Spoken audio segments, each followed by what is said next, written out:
आज मैं आप सभी को जिस घटना की कहानी सुनाने जा रही हूँ, आप यकीन मानिए दोस्तों, जब आप इस घटना को सुनेंगे तो आपकी रूह कांप जाएगी। कहानी सुनेंगे तो आप सिहर उठेंगे। दोस्तों, ये वही घटना थी जिसका फैसला सुनाते वक्त जज ने एक ऐसी बात लिखी जो वाकई में बड़ी दुखदाई थी। आपने शायद आज से पहले ये सच्ची घटना कभी नहीं सुनी होगी। और इतना ही नहीं, इस वीडियो में मैं आप सभी को कुछ ऐसी तस्वीरें भी दिखाऊंगी जो शायद आपको मजबूर कर दे कि आप इस वीडियो को आखिर तक देखें और समझें कि क्यों हुआ ये सब कुछ। नमस्कार दोस्तों, स्वागत है आप सभी का आपके अपने ही पसंदीदा चैनल क्राइम अड्डा पर और मैं हूं आपकी दोस्त दिव्या। तो शुरू करते हैं आज की ये क्राइम स्टोरी। इस पूरी कहानी को सुनने के बाद आप सभी अपने विचार कमेंट बॉक्स में जरूर लिखिएगा, क्योंकि ये मेरे लिए सबसे ज्यादा इम्पोर्टेंट है। तो कहानी की शुरुआत होती है दिल्ली से। 1 मई 2023 की शाम को 3:40 पर हजरत निजामुद्दीन रेलवे स्टेशन से एक ट्रेन निकलती है। ये ट्रेन दिल्ली से मुंबई के लिए रवाना होती है, जिसमें सैकड़ों मुसाफिर सफर कर रहे थे और इन्हीं मुसाफिरों में 23 साल की प्रीति राठी भी सफर कर रही थी। प्रीति दिल्ली के नरेला इलाके में रहती थी और दोस्तों, प्रीति राठी दिखने में बेहद खूबसूरत थी। सभी के साथ प्यार से बात करना, प्यार से रहना, इतना ही नहीं, प्रीति पढ़ाई में भी बहुत ज्यादा होशियार थी और इसी कारण इसकी जॉब नौसेना में बतौर नर्स लग गई थी और ये दिल्ली से मुंबई इसी नौकरी की ज्वाइनिंग के लिए जा रही थी। उस रात उस ट्रेन में प्रीति के साथ उसके पापा और उसकी मौसी भी मौजूद थी, लेकिन ये तीनों एक खबर से अनजान थे कि उसी ट्रेन में, उसी डिब्बे में इनके साथ एक और शख्स था जो अपना चेहरा छुपाए इनकी सीट से कुछ ही दूरी पर बैठा हुआ था और इसकी निगाहें इन्हीं तीनों के ऊपर टिकी हुई थी।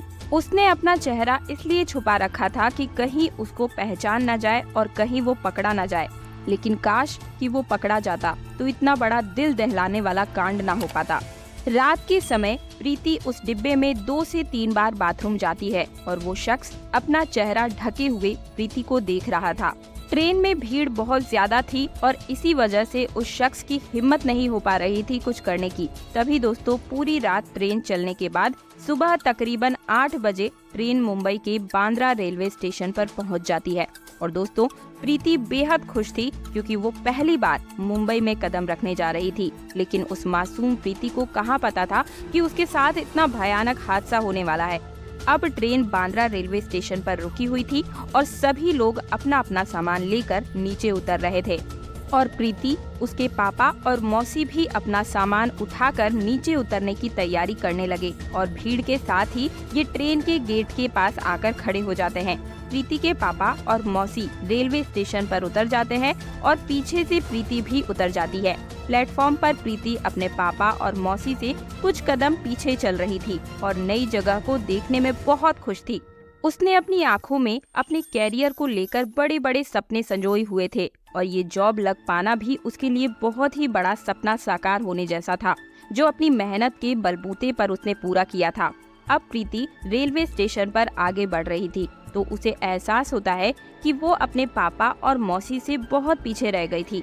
वो अपने स्पीड को तेज करती है और प्रीति अपने पापा और मौसी के पास पहुंचने ही वाली थी कि अचानक से पीछे से उसके कंधे पर किसी का बायां हाथ आता है। तो प्रीति अचानक से पीछे मुड़ती है तो पीछे एक लड़का, जिसका चेहरा कपड़े से पूरी तरीके से ढका हुआ था और उसके दाएं हाथ में एक बड़ा सा च्यवनप्राश का डिब्बा था।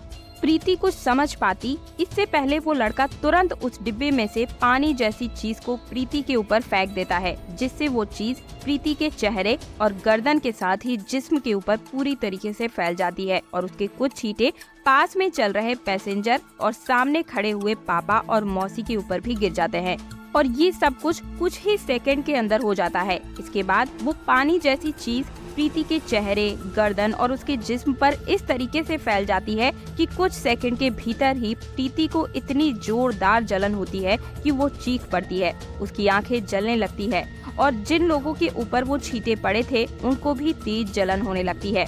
तब तक वो लड़का वहाँ से भाग चुका था। अब प्रीति को तुरंत हॉस्पिटल लेकर जाया जाता है। जैसे ही डॉक्टर ने प्रीति को देखा तो वो समझ जाते हैं कि प्रीति की हालत बहुत ज्यादा नाजुक है। तब तक ये पूरी खबर शहर में फैल चुकी थी और जब इलाज शुरू किया जाता है तो जांच में ये चीज सामने आती है कि उस लड़के ने जो चीज फेंकी थी प्रीति के ऊपर वो तेजाब था। दोस्तों फिर इलाज के दौरान पता चलता है कि प्रीति की दोनों आंखें इस तेजाब से खत्म हो चुकी है।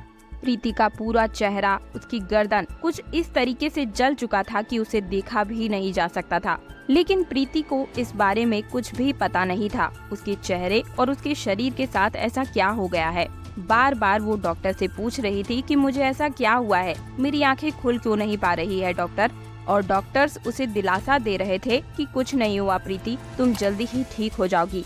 इधर पुलिस उस लड़की की तलाश में जुट जाती है कि आखिर कौन था वो लड़का। और लोगों के मन में भी ये सवाल बार बार आता है कि आखिर उस लड़के ने इस मासूम बच्ची के साथ ऐसा क्यों किया।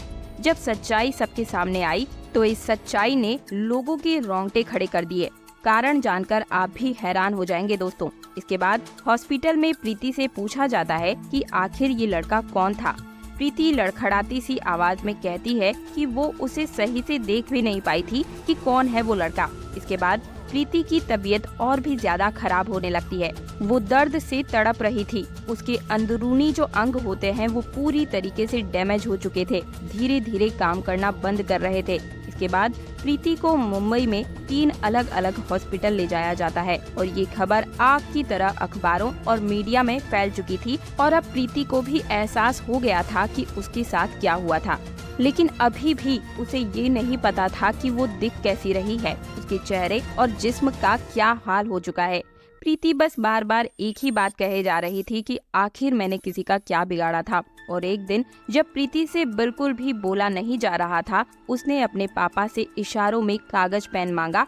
और आप सभी सामने जो पेज देख रहे हैं ये प्रीति के लिखे हुए पेज ही थे, जिसमें उसने लिखा था कि मैं अपनी मौसी के पीछे पीछे चल रही थी, तभी किसी ने मुझ पर कुछ फेंका, मुझे जलन महसूस हुई। मैं उसे देख नहीं पाई कि वो गोरा था या फिर काला। मैं तड़प रही थी। मौसी मेरे साथ ना होती तो मैं मर जाती। और मैं इस नौकरी के लिए बहुत तैयारी कर रही थी, लेकिन शायद ये नौकरी अब चली गई। मेरी आंखें नहीं खुल रही है। मेरे चेहरे से ये प्लास्टर कब हटेगा। मुझे अपने बहन, भाई तनु और निकी की सिक्योरिटी करवानी है। इसके बाद आखिर में प्रीति रोती हुई लिखती है कि आखिर मैंने किसी का क्या बिगाड़ा था। और इसके बाद 1 महीने तक प्रीति का इलाज चलता है और आखिर 1 जून 2013 को लगभग 1 महीने दर्द से तड़पने के बाद प्रीति राठी की मौत हो जाती है और रोती हुई मासूम जिंदगी अपनी जिंदगी की जंग हार जाती है। और यही वो मासूम थी जो नौकरी करने के लिए मुंबई आई थी, लेकिन वो नहीं जानती थी कि यहाँ से वापस उसकी डेड बॉडी ही जाएगी। अब ये खबर पूरे भारत में फैल चुकी थी। प्रीति के माँ बाप के साथ हजारों लोग प्रीति को न्याय दिलाने के लिए एकजुट हो चुके थे और पुलिस भी पूरे जोर शोर से इस शख्स को ढूंढने में लग जाती है कि आखिर कौन था वो शख्स। ऐसा क्या कारण था कि उस शख्स ने प्रीति राठी के ऊपर तेजाब को फेंका। तभी दोस्तों पुलिस के अधिकारियों को प्लेटफॉर्म की एक सीसीटीवी फुटेज मिलती है, जिसमें उस जगह का तो कोई व्यू नहीं मिलता जिस जगह पर प्रीति के ऊपर तेजाब फेंका गया था। लेकिन उससे थोड़ी ही दूरी पर कुछ लोगों के बीच एक ऐसा बंदा निकल रहा था जिसकी चाल ढाल सबसे अलग थी। पुलिस को वो थोड़ा अटपटा लगा। पुलिस उस सीसीटीवी को देखकर उस बंदे को पहचान करने की कोशिश करती है, लेकिन उसका चेहरा साफ तरीके से नहीं दिखाई दे रहा था, क्योंकि दोस्तों उस वक्त यानी कि 2013 में सीसीटीवी इतनी बेहतर क्वालिटी की नहीं होती थी। उस वक्त उस लड़की की पहचान कर पाना थोड़ा मुश्किल था। इसके बाद ट्रेन के टीटी और लोगों से भी लगातार पूछताछ की जाती है, लेकिन फिर भी कुछ भी पता नहीं चलता है। दोस्तों कई महीने बीत जाते हैं, लेकिन कुछ भी अता पता नहीं चल पाता है कि आखिर वो शख्स था कौन। लोगों को भी गुस्सा भड़कने लगता है। इस केस की जटिलता को देखते हुए इस केस को मुंबई क्राइम ब्रांच को सौंप दिया जाता है और अब मुंबई क्राइम ब्रांच सीधे पहुंच जाती है दिल्ली के नरेला में प्रीति के घर और पुलिस घर की जांच करती है और आसपास में भी पूछताछ करती है, लेकिन कहीं कुछ नहीं मिलता है। तभी दोस्तों जब पुलिस प्रीति के घर के बाहर खड़ी थी तो घर के सामने उन्हें 30 साल का एक अंकुर पोवार नाम का लड़का दिखता है, जिससे पुलिस पूछताछ करती है। और पूछताछ के दौरान वो लड़का अपनी जुबान से बार बार लड़खड़ा रहा था और अपने बयानों में कुछ गड़बड़ कर रहा था। पुलिस को उसके ऊपर शक हो जाता है और फिर इसके बाद प्रीति की ही एक सहेली खबर देती है कि प्रीति ने उसको बताया था कि अंकुर पवार उसको धमकी दे रहा था कि वो उसे मुंबई में देख लेगा। ये बात सुनते ही पुलिस का शक बिल्कुल सही साबित हो जाता है और पुलिस जैसे ही अंकुर पवार की कॉल डिटेल निकालती है तो पता चलता है कि अंकुर पवार उस दिन मुंबई में ही था और ये पता चलते ही तुरंत ही पुलिस उसे गिरफ्तार कर लेती है। लेकिन दोस्तों, इससे पहले ही एक लड़की को गिरफ्तार किया गया था जिसकी जांच में बाद में पता चलता है कि ये शख्स उस वक्त मुंबई में था ही नहीं, तो उसको छोड़ दिया जाता है। लेकिन अब पुलिस अंकुर पवार को गिरफ्तार कर चुकी थी और उससे पूछताछ कर रही है, लेकिन अंकुर कुछ भी बताने को तैयार नहीं था। पुलिस अपने तरीके से अलग अलग तरीके से उससे पूछती है, अंकुर सब कुछ बता देता है आखिर उसने प्रीति को क्यों मारा। दोस्तों, आपको ये जानकर बेहद हैरानी होगी कि आप सामने जिस हंसते हुए और पोज देते हुए लड़के को देख रहे हैं, यही वो अंकुर पवार था जिसने प्रीति के ऊपर तेजाब फेंका था और प्रीति ने अंकुर से शादी करने से मना कर दिया था, लेकिन अंकुर उससे फिर भी शादी करना चाहता था। इसके साथ ही एक और कारण भी माना गया था कि दरअसल प्रीति पढ़ाई में बहुत ही ज्यादा होशियार थी, जिस कारण वो नौकरी भी लग गई थी। लेकिन अंकुर पवार प्रीति की तरक्की को देखकर जल रहा था और इसी जलन के चलते उसने ऐसा किया था। तो दोस्तों, कहानी कुछ इस तरीके से थी, ध्यान से सुनिए। जिस वक्त प्रीति दिल्ली से मुंबई के लिए रवाना हो रही थी, उसी ट्रेन में उसके साथ ये लड़का भी चढ़ जाता है और च्यवनप्राश के डिब्बे में तेजाब डालकर अपने पास रख लेता है। वो लड़का तो ट्रेन के अंदर ही प्रीति के ऊपर तेजाब फेंकने वाला था, लेकिन उस बोगी में, उस डिब्बे में भीड़ बहुत ज्यादा थी, जिस कारण ट्रेन में वो तेजाब नहीं फेंक पाता है, जिस कारण वो मौके की तलाश में प्रीति के साथ मुंबई तक चला जाता है और मुंबई पहुंचकर इस मासूम प्रीति के ऊपर अपनी हैवानियत को दिखाता है और प्रीति पर तेजाब को फेंक देता है। इसके बाद दोस्तों, कोर्ट में केस चलता है और हिंदुस्तान में ये पहला केस था जिसमें तेजाब फेंकने पर फांसी की सजा सुनाई जाती है, लेकिन बाद में इस फांसी की सजा को उम्र कैद में बदल दिया जाता है। दोस्तों, इसकी सुनवाई करने वाले जज ने लिखा था कि वो बच्ची 30 दिन तक इसलिए जिंदा थी क्योंकि उसने अपना चेहरा शीशे में नहीं देखा था और अगर वो अपना चेहरा शीशे में पहले दिन ही देख लेती तो शायद उसी समय मर जाती। आप इस बात से अंदाजा लगा सकते हैं कि किस हद तक प्रीति का चेहरा, उसका जिस्म खत्म हो चुका था। दोस्तों, मैं आप सभी से एक रिक्वेस्ट करती हूँ कि आप इन कहानियों से कुछ सीख लेने की कोशिश जरूर किया कीजिए। बुरे काम का हमेशा बुरा ही नतीजा होता है। हम दूसरों को तकलीफ देकर कभी भी सुखी नहीं रह सकते हैं। आपके हिसाब से इस क्राइम की क्या सजा होनी चाहिए, मुझे कमेंट में जरूर बताइए। आपका हर एक कमेंट मेरे लिए बहुत ही महत्वपूर्ण है और अगर आप मेरी आवाज को पहली बार सुन रहे हैं और इसी प्रकार से हर समय जागरूक रहना चाहते हैं तो हमारे चैनल क्राइम अड्डा को तुरंत सब्सक्राइब करके पास वाला बेल आइकन प्रेस करने के बाद नोटिफिकेशन पर जरूर बेल आइकन पर क्लिक कर दीजिएगा ताकि हर वीडियो सबसे पहले सिर्फ और सिर्फ आपको मिल सके। तब तक के लिए सतर्क रहिए, सुरक्षित रहिए, जागरूक रहिए और ज्यादा से ज्यादा शेयर कीजिए। मिलती हूँ एक नई सच्ची घटना के साथ, तब तक के लिए जय हिंद, जय भारत।